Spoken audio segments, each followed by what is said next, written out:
Friends, स्वागत है आपका विद्या ज्ञान क्लासेस में। और हम फर्स्ट चैप्टर कर रहे हैं दूसरी बुक का। ठीक है, राष्ट्र निर्माण की चुनौतियां। तो वो क्या है, पहले देख लेते हैं। पहला जो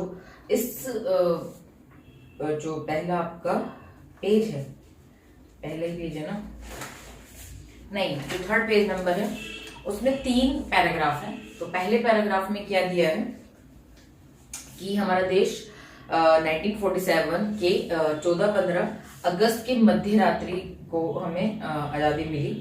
ठीक है, और इसी टाइम पर जवाहरलाल नेहरू ने भाषण दिया था, और उस भाषण को संविधान के एक विशेष सत्र को संबोधित किया था, और पूरा देश उसे रेडियो में सुन रहा था। जो वहां पे लोग थे दिल्ली में, ऑफकोर्स वो वहां पर गए, बट जो अलग स्टेट में थे, अलग थे ना, वो पूरा रेडियो पे सुन रहे थे उसे बिल्कुल ध्यान से।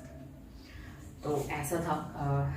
और क्या हुआ था, और उस भाषण को क्या बोलते हैं, भारतीय विभूति या ट्रस्ट विद डेस्टिनी, है ना। तो कभी क्वेश्चन आ जाए कि आजादी के टाइम पर जवाहरलाल नेहरू ने एक भाषण दिया था मध्य रात्रि को, उस भाषण को क्या कहते हैं। ठीक है, तो ओके अब हमारा देश आजाद हो चुका है। मतलब जो इतने टाइम से हमारे लीडर्स ने लड़ाई लड़ी, हिंदुस्तान आजाद हुआ, तो समझ में आ गया, हमने सब कुछ देखा है।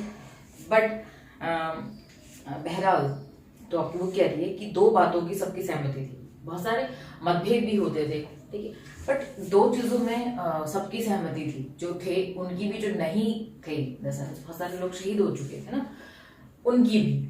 तो वो सहमति क्या थी? पहला पॉइंट है कि देश कैसे चले, लोकतांत्रिक शासन हो देश में, लोकतांत्रिक देश बने हमारा। ठीक है, सेकंड क्या है, सरकार सबके भलाई के लिए, स्पेशली जो गरीब है उनकी भलाई के लिए काम करे। ठीक है, तो दो विचार में सबकी सहमति थी।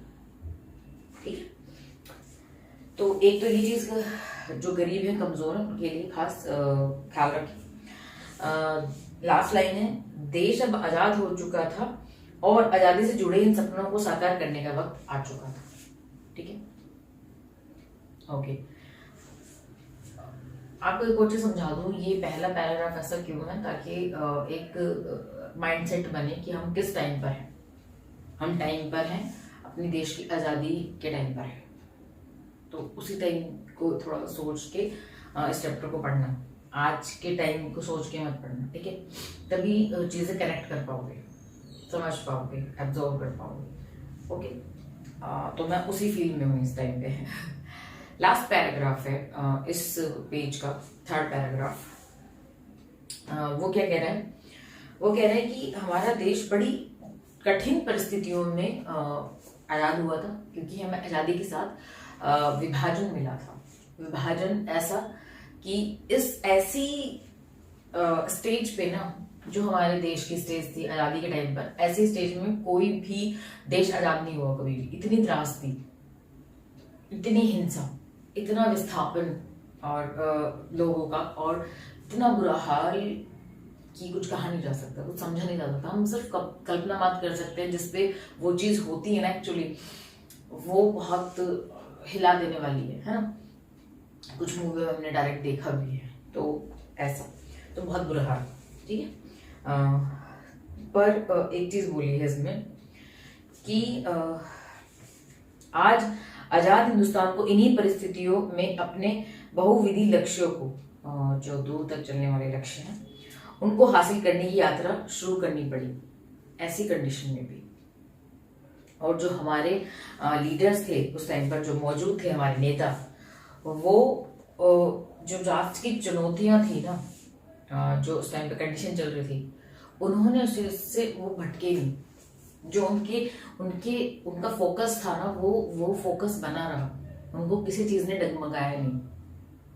ठीक है, परिस्थितियां बहुत अलग, यार मैं सोच रही हूँ कि कुछ ऐसा हो जाए, बट परिस्थिति जब आ जाती है ना, तो आप उनमें लिपट जाते हो, उनकी तरह टैकल करने लगते हो, अपनी चीजों को एडजस्ट हो जाते हो, मोल्ड हो जाते हो, और अपना लक्ष्य को भी चेंज कर देते हो तुम। इनफैक्ट ऐसा होता है कि घर की परिस्थितियां इस तरह की हैं या कुछ इस तरह का है, तो हम क्या करते हैं, अपने लक्ष्य का जो हमारा एक्चुअल में हमारा था, हम उसको चेंज कर देते हैं परिस्थितियों में घिर के। बहुत लोगों के साथ होता है। बट हमारे जो नेता थे वो परिस्थिति में नहीं घिरे, उनका जो लक्ष्य था वो लक्ष्य था। तो इट्स अ वेरी ठीक है इस टाइप का।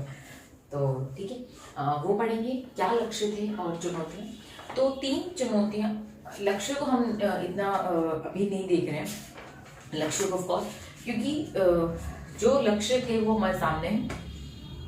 लोकतंत्र देश है, संविधान है हमारे पास, और क्या बात वाला संविधान है ना, क्या बात इन सेंस हमारे संविधान की, हमारे देश को जो शासन व्यवस्था है उसकी तारीफ होती है, आप तो जानते ही हो। ठीक है, तो हम चुनौतियां देखेंगे, वो 3 चुनौतियां क्या है, उनके साथ साथ हम चीज देखेंगे कि कैसे टैकल करें, है ना।